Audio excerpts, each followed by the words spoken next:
And I want to welcome you to District 128, because you are in District 128 now, and that's the district that I represent. I'm glad to see my colleagues here. In fact, I'll work on you and some votes here in a minute as soon as I can get back in the audience. This part of Pasadena was recently, during redistricting, was added to District 128, and I'm extremely pleased. And to recognize how important this event is, every mayor south of the this side of the Fred Hartman Bridge is here today. He didn't introduce all the mayors. I'm not going to go through and introduce them in case I miss one, or in case some have gone like Ed Thompson did when he was back here, and I wouldn't be able to mention him. But every mayor, I've seen every mayor on this side of the bridge that has been here today, and so this is a real significant event that's important to our district. But something else that's more important to our area is the industry and the TCEQ's moderation or effects that are on our district. And I'm going to read a brief bio. If you want a longer bio, you can read in the program that's laid out there. But our next speaker is Dr. Bryan Shaw. He's got a PhD and he's a professional engineer. I am too, and we're going to have a new representative in the House in January that's a professional engineer that is from this area. Dr. Bryan Shaw is an associate professor in the Biological and Agricultural Engineering Department of Texas A&M University. Everybody whoop. With many of his courses focused on air pollution engineering. The majority of his research at TAMU concentrates on air pollution abatement, disbursement model development, Center for Agriculture, Air Quality Engineering and Science, and served as acting lead scientist for air quality and special assistance to the chief of the U.S. Department of Agriculture, Natural Resources Conservation Service. Dr. Shaw also served as a member of the U.S. Environmental Protection Agency Science Advisory Board Committee on Integrated Nitrogen, the EPA, SAB, Environmental Engineering Committee, and the Ad Hoc Panel for the review of EPA's Risk and Technology Review Assessment Plan. Additionally, he's a member of the U.S. Department of Agriculture Air Quality Task Force. Since his appointment to the TCEQ, Dr. Shaw has served on the Texas Environmental Flows Advisory Group and is chair of the Texas Advisory Panel on Federal Environment Regulation. Shaw also is a member of the Environmental Council of the State, serving on the Executive Committee of the Region 6 Representative. Okay, that's the bio that was presented to me, but I want to add something to it. Session before last, I was chairman of the Environmental Regulation Committee in the House. Most of you know that there is a sunset committee that reviews and looks at all the state agencies and decide whether they should exist or not, and decide whether they go forward or not. And so as chairman of the Environmental Reg Committee, I was charged with the responsibility of carrying the sunset bill for TCEQ. That sunset bill establishes the way that TCEQ will operate over the next 12 years. And I will tell you that it was a great pleasure to be able to work with an organization who's headed by a fellow engineer, who's headed by someone who understands the air issues and the issues that we have in our district with the industry. And so I have been pleased to work with Bryan Shaw, pleased to know Bryan Shaw, and know that Bryan Shaw is very good for our area and our district.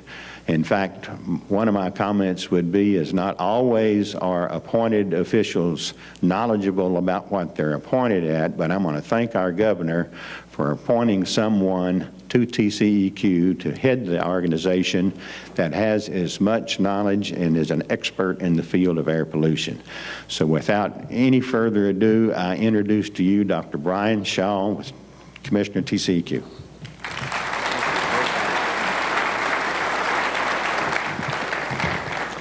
Thank you, Representative Chairman Smith. I appreciate the chance to be here, but I thank you for your leadership and working with us to get through that process.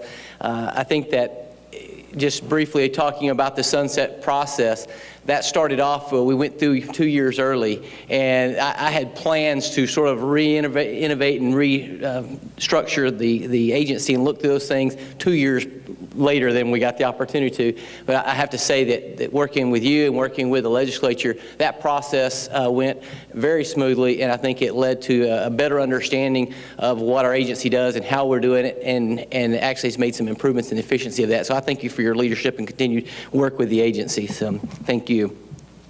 Thank you for the chance to be here. It is a pleasure to come and my goal is to primarily talk about a few of the issues that are, I think, pertinent to the agency and pertinent to you. And some of what I've decided I want to talk about, I think it'd be important for me to share a story, and I'm violating one of my rules. I'm going to share a story that involves my wife, and I haven't pre-cleared it with my wife. So if this goes really bad or something, I may have to deny that I was ever here, and I would appreciate your work on that as well.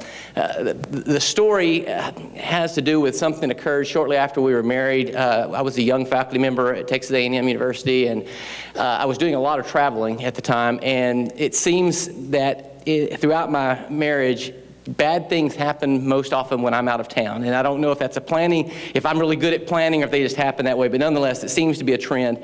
And we had experienced, I'll just say, we had some skunks that decided to live under our house for a while. And we finally got that cleared up, and that was not a pleasant experience for us. And one particular event occurred while I was out of town, of course, and that is my wife came home, and there was a skunk on the back, or right by the back porch. And she had, remembered the weeks of smell that we had a hard time getting rid of, and was not thrilled about this prospect. And now, obviously, there was something wrong with the skunk, which probably makes the story even more concerning. But she was not about to let that skunk find its way under the house. And so the story gets a little bit long, I apologize, but my wife used to sleepwalk when she was a child, and so she never wanted to learn how to use a gun because she was always afraid she would sleepwalk and ended up shooting someone. So she never learned to use a gun. Well, the skunk's on the back porch, and so she, not having a comfort in using firearms at her leisure there, she decided to use something else, and so she found an axe. And I kid you not, as she relayed the story to me, she got on the porch and threw the axe down, and I like to think that it was a clean blow, but actually she shares that she thinks she hit a rock and it bounced off the rock and then hit the skunk, sort of dazed it, knocked it out, and she dispatched it with a shovel or the axe or something along those lines. And so the reason I share this story is it sort of points to the need that we have to focus on the right thing. And where that came to light to me was I was sharing this story at the time with some of my graduate students and explaining to them why my wife used an axe instead of a gun to shoot the skunk. And after sharing the fact that she was concerned about sleepwalking and what have you, one of my students with a straight face turned to me and said, "Well, if I was you, I'd teach her to shoot a gun and I'd hide the axe." So I kind of agree with that, and since then she's become proficient at using firearms, and we don't have any axes that are handily available. I decided I'd much rather be accidentally dispatched with a firearm than accidentally dispatched with an axe. So the reason I bring that up is it's important that we think through and focus on the right things, and think about focusing, not just assuming that if we don't learn to use a firearm in this case, that we won't find some other way to dispatch a skunk or to dispatch me in the middle of the night. So I relate that to some of the issues and activities that we have at TCEQ. Oftentimes, if we do our job well, I like to say most everybody is mad at us, and that's because our job is not to advocate for just one party or another as we're settling disputes over permitting issues, enforcement issues, and what have you. And so oftentimes when we fully evaluate the science, we evaluate the issues, we're coming to a decision that is not based on an advocacy for a party, it's based on an advocacy for the state. Our responsibility is to find that balance that helps to meet our mission statement, which roughly says that we try to provide for clean air, water, and safe disposal of waste consistent with continued economic development. So it's a recognition that we're not choosing between a strong environment or a strong economy, but instead that we know that we have to have both, or eventually we'll have neither. And that is, if we don't have a strong economy, we're not going to be able to afford to make those improvements that continue our environmental enhancements and processes.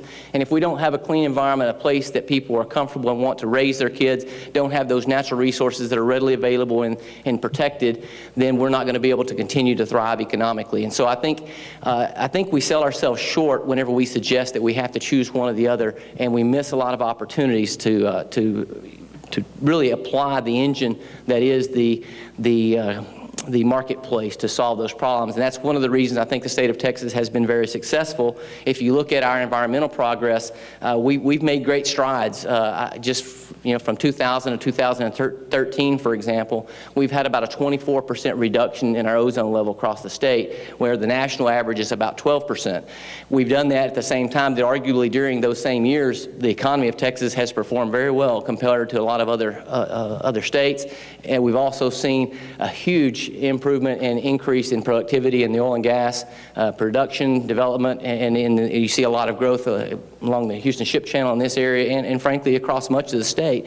So in spite of all that growth and the fact that we're getting between 1,000 and 1,200 new Texans every day, which is adding additional demand, additional vehicles, additional challenges to overcome, our environment is improving and we're making progress because we don't just have a one-size-fits-all top-down approach to environmental regulation. We engage with the different stakeholders and try to develop regulations that make sense. As I like to put it, I like to make sure that at the end of our process, I can look our different stakeholders in the eye, the regulated community, the environmental community, and the citizens of this great state in the eye, and give them a reasonable expectation that the rules and the processes we have in place are indeed going to be protective, that they're going to lead to those improvements that we need, that we're not regulating just for the sake of regulating, that we're trying to find efficiencies where we can, and that at the end of the day that we're upholding our commitment to meet our mission to indeed provide for a clean environment with a strong economic growth component associated with that. That being said, it's not to say that we have been without challenges. Obviously, we're in the middle of a drought. I'm hoping that we're in the end of a drought, but we need some additional rainfall to make that come to pass. But certainly much of the state is dealing with a shortage of water, and we're dealing with that. My agency, for those of you who aren't aware sort of the breadth of the TCEQ, we have responsibility for air waste, low-level radioactive waste, water quality and quantity, the surface water rights, we regulate those as well. And so landfills, all those fun things that no other agency really wants to tackle, we seem to have the opportunity to regulate. And so there's always something going on, and it makes my job every day is interesting and challenging and an opportunity to mess things up or an opportunity to make things better. And so we strive to focus on making things better. But with regard to the drought, our staff, I have to say, has really stepped up continuously for almost the entire time that I've been at the commission, which I've been on the commission since November of 2007. And our staff has been especially dealing with the drought, have really stepped up and have been working with local water supplies, working with local communities to ensure that we educate them about opportunities that are out there, try to make sure that they're planning, because water is one of those things that once you run out of water, it makes it very difficult to, in a timely manner, find additional sources and be available to help get you through those times of crisis. And so early planning is critical, and so we maintain a 180-day list where we have those public water supplies that have 180 days or less of water, and we actively meet and work with them to try to ensure that they're developing alternative water sources and plans so that should the drought continue or should they have a pump failure or what have you, that they have plans in place for emergency interconnects and what have you, so that we can minimize the cost and or the lack of availability of water for those folks across the state. And so we continue to work with those. We have about 40, just almost 4,700, I think, public water systems across the state. And it's been a couple of weeks since I've seen the data, but we have roughly 100 of those water supplies that have 180 days or less of water availability. And so we especially focus on those that are sole source, where they rely solely on groundwater or solely on surface water, because that when you're tied to one source only, especially surface water, drought can really impact that and make it much more critical that you have plans in place to be able to provide for water should pumps fail, rain not fall, and what have you. We're dealing with, obviously, many of you are very aware of things going on in the Brazos River. We're in the process of developing a water master for the Brazos River from Possum Kingdom down. It's my understanding that there has been a senior water call on the Brazos, I think, earlier this week, and so our staff is currently evaluating that to ensure that we protect those senior water right holders on the Brazos. And so we're continuing to feel those effects of drought and lack of significant runoff in that river basin. We're also in the process, have been working with the LCRA on the Colorado River and looking at the water management plan. Our executive director has reviewed and made some changes to the water management plan, and it's back at LCRA for them to take action. At some point, their water management plan will be coming to TCEQ for us to make approval and or changes to that plan. And the key thing there is that we're striving to make sure that we have water management plans that address the drought that we have, but doing so in a way that when we return to more normal rainfall, hopefully that we have a functional water management plan in place that makes sense for those times as well. So it's a huge challenge, but it's one where with the proper application of engineering science and some common sense, I think we can come to a plan that'll make more sense and will work well. I'm going to bounce around a little bit because I wanted to touch on several topics and hope at the end, if there's an opportunity for some questions, I'd like to be able to address those or what have you. So I'm going to move sort of into some of the things that were talked about with regard to ozone. I mentioned earlier in general that our ozones have been trending the right way. We actually have design values for Dallas-Fort Worth and Houston, Galveston, Beaumont area. Those design values are sort of the way we go through the calculations as required by EPA to determine if you're meeting the standard. And those design values are currently below the 85 part per billion standard. I think Houston's at 79 and Dallas-Fort Worth's at 81 or something like that. We have another standard at 75 that we're moving toward that we'll have to be complying with. But as of this of August of this year, those design values are looking positive, and they've been trending downward since 2000 in the right direction. And so we're making progress. We're just going to have to continue working on that. One of the issues I want to bring up is more of a big picture concern that I have with the process and the procedures that are in place and the way environmental activities are run out of EPA, frankly, at this time, and that is with regard to the way the ozone standard and other standards are set. Every 5 years, roughly, they're supposed to review those, and effectively what happens is every 5 years they look at the data and they decide to lower the standard again to save people that I would argue the science is not supporting that we're actually going to save those people. I think we're missing the boat, and it's one of those issues that I'm becoming more and more convicted that our kids and grandkids are someday going to look back on us and ask, why did you continue to sort of kick the can down the road? And that is that we use statistics and we use correlation to determine when it's time to reduce the ozone, or to lower the ozone standard again. And I'll share this one of my favorite stories with regard to causation and correlation, because I think it adequately makes the point of where we are with the policy that we're applying right now out of the federal government. And that is the difference between correlation and causation. If you look at New York City in the summertime, we'll find that the ice cream sales go up and violent crime go up in the summertime, and they correlate very well. And we could come to the conclusion that we need to stop the sale or at least the consumption of ice cream in New York City in the summertime because it's leading to violent crime. Or we could suggest maybe there's something else happening there, that perhaps because summers are warmer, that leads to increased consumption and purchasing of ice cream, as well as increases in violent crime. And I think most of us sort of chuckle and say that makes sense. Well, we unfortunately are doing the same sort of thing with regard to setting the ozone standard. The way the process works, and it's a very complex and very challenging process, but epidemiologists use the study of these different population groups and people that get sick or die, so morbidity and mortality. And it's interesting, they look at correlations. They find when someone goes to a hospital, for example, and is admitted and or dies there, that becomes a data point. But they typically don't tie that person's hospitalization or death to what they were exposed to at their hometown or where they were or where they lived. Instead, they say they died at this hospital, and they look around that hospital and usually pick the monitor that had the highest reading of the pollutant of concern, in this case ozone, and they tag those two together. Well, they do this for literally thousands of people that have been hospitalized or have passed away, and then they start running statistics to see if there's any correlations.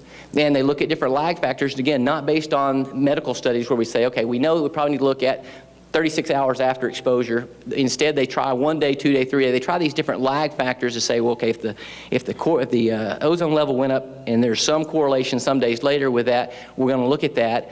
Not because the science suggests that that's where that correlation should be. It's because they play with it until they get the best correlation they can get, and then they run with that. And here's the problem. We know that the ozone levels follow the trends of meteorology. There's a lot of things that happen in the atmospheric sciences and the atmosphere that lead to increases in ozone. It also leads to increases in other pollutants of concern. And I would argue that we're at a point now where the medical studies don't show that the levels need to be lowered beyond what they are. In fact, one of the interesting things is some of the science that EPA is considering to justify lowering the standard, which it appears that they will be doing sometime soon, actually suggests that lowering the standard will lead to more deaths in the Houston area. Do I believe that a lower ozone is going to actually be unhealthy and cause those deaths? No, I don't. But it shows that we're at the point now where we've got the standard and we've got the actual measurements of ozone to where the studies get caught up in the noise. The noise that you have and the correlation shows that a number of studies show that lowering the standard is going to cause adverse health effects instead of improving those. The key thing is I like to say, I think we're chasing the wrong rabbit. If we really want to improve respiratory health, especially from a standpoint of environmental exposure, EPA needs to move from the same process where every 5 years we lower the standard and instead do the necessary science and hard lifting to determine what's really going on, to find out what's really causing those. Is it ozone plus something else, or is it something else entirely? Another anecdotal component of that, asthma, which is one of the key components that's often linked to ozone. In the state of Texas, asthma-related hospitalizations go up in the wintertime, not during the ozone season. So we see a lot of things that tell us we're missing something. And quite frankly, it's likely either other pollutants of concern, or perhaps it's what we're being exposed to in the indoor environments, because those of you who work in air quality typically will understand the indoor environments tend to be much heavier laden with pollutants of concern than our ambient air, especially with the great progress we've made in improving ambient air quality over the years. And so I think that one of the things that I hope to see at some point for our future generation's sake is EPA not just doing the easy thing that they've done every year because they've continued to do that, but instead to recognize and put forward effort to really understand what the environmental implications are. And I think if you would invest in that, you would find that the regulated community would be on board if indeed there are changes that need to be made to improve the health and well-being of our citizens. Right now, we have a process where EPA basically justifies most of its rules not by the pollutant being regulated. For example, in the mercury and air toxic standards, you don't get there by the benefits associated with mercury reductions. You get there because of the reductions in particulate matter that come along with that rule. And interestingly enough, EPA, in order to get those benefits, actually has to assume benefits down to 0 concentration of particulate matter, even though they've set a standard that's protective that's above that level. Put another way, the analysis that EPA went through to determine and estimate the benefits of the Clean Air Act from 1990 to 2020 to sort of quantify the benefits of that Clean Air Act and those implications suggested a $2 trillion savings associated with implementation of the Clean Air Act. But when you dig into the data, you find that about 85% of those benefits come from reduction in particulate matter. Of that 85%, 99% are given to credit when you reduce the particulate matter of PM 2.5, the really small stuff, below the standard. So 99% of those benefits are associated with reducing PM levels below the level EPA says is safe. So which is it? Either the level is safe, and so anything below that's not going to lead to health benefits, or we need to lower the standard. And it's not, EPA doesn't suggest the standard should be 0, but they use that readily in almost every rulemaking that you see coming out in the last multiple years has used that as a basis for developing the environmental benefits that they claim. And in fact, you also see that same effect whenever the EPA rolled out their greenhouse gas regulations. Recently, we're dealing with existing source, the 111D proposals. Part of what they talked about was saving lives and respiratory issues. EPA doesn't believe that CO2 is a respiratory stressor, that we know and they understand that CO2 levels are not high enough to cause health-related impacts. But instead, what EPA took credit for in suggesting that the new rules would save lives and have health benefits is they're assuming that shutting down coal-fired power plants would reduce the particulate matter emissions. And again, they're applying those same standards, suggesting that anytime you reduce particulate matter, even if you're already attaining the standard that's supposed to be safe, that you're going to get health benefits associated with that. So I know I'm getting long-winded on this issue, but it's one that I think fundamentally changes, and it drives us to chase the wrong rabbit. It drives us to pick up the axe instead of the firearm whenever the firearm may be appropriate, depending on the environment that you're dealing with. I want to real quickly mention, with regard to the greenhouse gas rule, I think it's something that we really need to take a look at, and especially those of you who are dealing with the petrochemical arena, because there's a lot of folks that suggest that the 111D rules really is going to be a great boon for natural gas and natural gas sales, that we're going to see this expansion of natural gas-based electric generation because we're going to be replacing the coal-fired power plants. if you read the rule and you read and understand the implication of that, I don't think that's going to be wholly true. Part of the major concerns I have, which there are many, but a couple I want to share with you, is EPA and this 111D rule, the one they rolled out in June, changes the way you look at applying and characterizing sources. Historically, a couple of things have happened. One, when you look at an existing source, this applies to existing sources, not new sources. They already went through a rulemaking which is being litigated for new sources. So, for example, in order to build a new source of electric generation that's coal or natural gas, you would have to meet a certain emission rate for dioxide. Those emissions are 1,100 pounds of CO2 per megawatt hour for coal and 1,000 pounds of CO2 per megawatt hour for natural gas combined cycle. So those are the levels they set. Historically, whenever they follow that up with a standard for existing sources, the existing source standard is much less stringent. Many of the principles we have throughout the Clean Air Act and throughout the regulatory policy suggest that once you have a facility in operation, you basically don't have to bring it up to meet standards that exceed what a new source would have to do. Part of that because the Clean Air Act itself in this particular rule, or excuse me, the language of the statutes that authorize this rule speaks to things such as useful remaining life. There's this consideration that you shouldn't be putting people out of business in order to accomplish this existing source standard. Well, the process that EPA used is they changed in what they call giving states flexibility. They added not just the controls that would be required inside the fence line on a coal-fired power plant, those things that you could do that we traditionally would look at to reduce a pollutant, but instead they offer these other building blocks. And I think it's important that we understand this. Building block 2 says that you dispatch other less carbon intense fuel sources within the group, the coal, natural gas, and oil-fired power plants. So you do the lower of those first, you dispatch those on the grid. Building block 3 says you dispatch all of your zero emitting, your nuclear, your wind, and your solar before you dispatch any of those that emit any CO2. And then building block 4 has to do with energy efficiency. What they did sort of, I think, inappropriately was they assumed that by giving you the flexibility, which the statutes actually give the states, EPA didn't have to give it to us, by giving you that flexibility that they could also require additional reductions for each of those other building blocks. So not only do you have to look at what is the most you can get inside the fence, you also have to look at what is the most you can get by redispatching instead of doing it based on cost like we do now in Texas, based on CO2 emissions, as well as doing things like energy efficiency measures and requiring those. That leads to the point, and this is part where it gets somewhat absurd. I mentioned a brand new coal-fired power plant could emit 1,100 pounds of CO2 per megawatt hour, and a brand new natural gas combined cycle could emit 1,000 pounds of CO2 per megawatt hour. The standard that we're going to have to meet with our existing EGUs, electric generating units, is 791 pounds of CO2 per megawatt hour by 2030. So we can't build brand new facilities to meet the standard that that's being imposed on us under the existing source standard. I think this is a step too far, and I think EPA has tried to use a tool to get something they wanted instead of really following what the statutes allowed them to do. And I have great concerns that that's not going to just be a windfall for natural gas, because if you notice, part of what I talked about is they're no longer comparing coal-fired power plants against coal-fired power plants. Now they're considering and comparing them to natural gas. But here's the key. They're no longer just comparing natural gas in that same group either. They're also now comparing you to zero emission sources.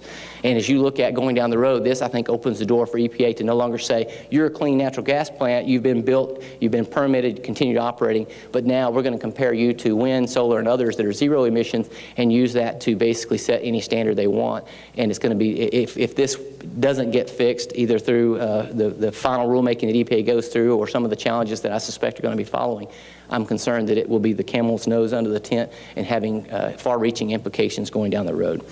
So with that said, I may have used all my time and not have opportunity for questions, but I think it's important that we keep our eye on the ball, and I thank you for being a part of that growth engine that we have that not only helps to grow our economy, but helps us to continue making that environmental improvement that we make. We know every time we see a new, cleaner, more efficient facility go into place, not only does that mean jobs and economic growth, but it also means a lower emitting facility that's getting more productivity with less environmental impact. So I thank you for stepping up to the challenge, and I look forward to working with each of you in the future. So thank you for the chance to visit with you this morning.